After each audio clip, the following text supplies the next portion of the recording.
సింగరేణి కార్మికుల చిరకాల కోరిక సొంత ఐటీయు అనుబంధ Singareni collieries employees union polling నిర్వహించింది. సింగరేణి వ్యాప్తంగా అన్ని భూగర్భ ఉపరితల గనుల్లో బ్యాలెట్ బాక్సులను ఏర్పాటు చేసినట్లు సంఘం నాయకులు తెలిపారు. పెద్దపల్లి జిల్లా రామగుండం రీజియన్లో ప్రజాస్వామ్య పద్ధతిలో కార్మికులను ఓటింగ్లో భాగస్వాములను చేసినట్లు వారు పేర్కొన్నారు. ప్రభుత్వ రంగ సంస్థల్లో పనిచేసే కార్మికులకు ఆయా యాజమాన్యాలు సొంతింటి కోసం కాలనీలలో ఏర్పాటు చేసినట్లు సిఐటియు రాష్ట్ర ఉపాధ్యక్షులు భూపాల్ తెలిపారు. సింగరేణిలో కార్మికుల అభిప్రాయాలను సేకరించేందుకు యాజమాన్యం అడ్డుపడుతుందని ఆయన అసహనం వ్యక్తం చేశారు. సింగరేణి సంస్థకు చెందిన భూములు అన్యాక్రాంతం కాకుండా కార్మికుల సొంతింటి కోసం కేటాయించాలని యూనియన్ నాయకులు తుమ్మల రాజిరెడ్డి డిమాండ్ చేశారు.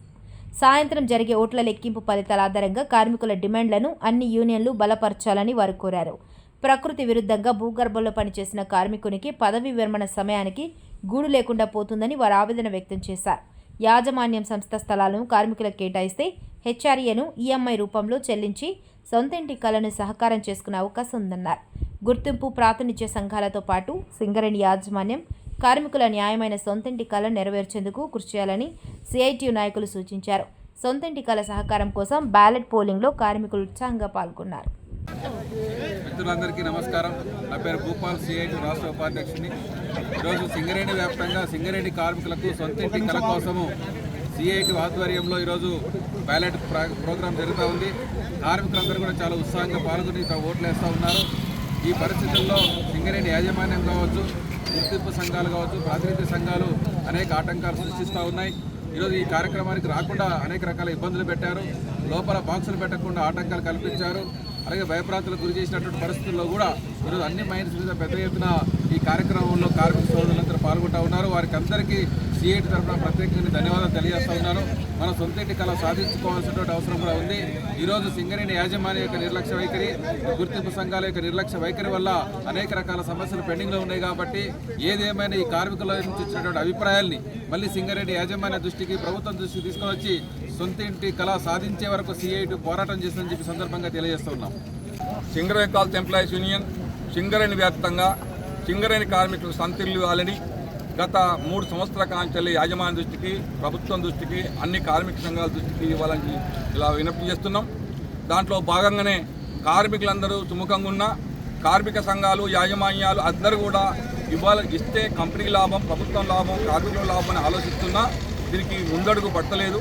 మరి కార్మికుల అభిప్రాయం కూడా తెలుసుకోవడం కోసం ఇలా అన్ని మహిళల మీద సింగరేణి వ్యాప్తంగా అన్ని డిపార్ట్మెంట్లలో ఒక రెఫరెండం లాగా మీకు ఇల్లు కావాలా లేదా సింగరేణి ఇచ్చే కొత్తగా కట్టించే క్వార్టర్ కావాలంటే వీళ్ళందరూ కూడా ఆ ఓట్లలో పాల్గొంటున్నారు. ఆ పాల్గొన్న కార్మికులు వేసిన ఓట్లన్నింటినీ కూడా ఇవాళ సాయంత్రం మీడియా ముందు ఓపెన్ చేసి కార్మికులు ఏ నిర్ణయం తీసుకుంటే ఆ నిర్ణయానికి సిఐటి కట్టుబడి ఉంటుంది. మిగతా అన్ని కార్మిక సంఘాలు కూడా దానికి కట్టుబడి ఉండి రేపు జరగబోయే ట్రక్చర్ మీటింగ్లో సొంతింటి కార్యక్రమాన్ని యాజమాన్యం ముందుకు తీసుకొచ్చి గెలుస సంఘాలు కానీ, ప్రభుత్వంతో ఉన్న ఐఎన్టీసీ కానీ ఇలా రేవంత్ రెడ్డి గారితో మాట్లాడి సింగరేణి కార్మికులకు సొంతిల్లు ఇవ్వడం కోసం ముందుకు రావాలి.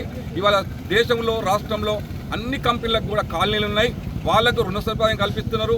యాజమాన్యమే వాళ్ళకి ఇవ్వాల్సిన ఇచ్చారని ఈఎంఐ రూపాయలు పెట్టి దిగిపోయిన నాటికి సొంతిల్లు కార్యక్రమాన్ని ఇలా అన్ని కంపెనీలు రూపొందించేసినాయి.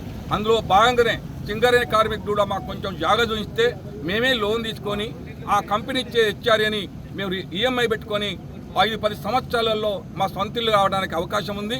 అందుకు యాజమాన్యం కానీ, ప్రభుత్వం కానీ కార్మికుడు ₹1 చెల్లించకుండానే ప్రతి కార్మికునికి 25-30 లక్షల ఇల్లు రావడానికి ఉంది. కొన్ని వందల ఎకరాలు, 1360 ఎకరాల భూమి సింగరేణిలో ఖాళీ స్థలాలు ఉన్నాయి. కొన్ని వేల క్వార్టర్లు ఇలా ఖాళీగా ఉన్నాయి. ఆ స్థలాలు సింగరేణి కార్మికులకు భూమి కొనకుండానే అందరికి ఇల్లు కట్టి ఇచ్చే అవకాశం ఉందని చెప్పి యాజమాన్య దృష్టికి ఇప్పటికే చూసుకొచ్చినాం. అందుకే ప్రభుత్వం, యాజమాన్యం, అన్ని కార్మిక సంఘాలు కూడా దీన్ని బలపరిచి సాయంత్రం ఇచ్చే మొత్తం ఓట్ల లెక్కింపులో కార్మికులు ఇచ్చే నిర్ణయానికి మనం అందరం కట్టుబడి ఉండాలని చెప్పి కోరుతూ కార్మిక వర్గాన్ని ఓటేసిన కార్మికులందరూ కూడా సింగరేణి ఎంప్లాయీస్ యూనియన్ కృతజ్ఞతలు తెలియజేస్తాం.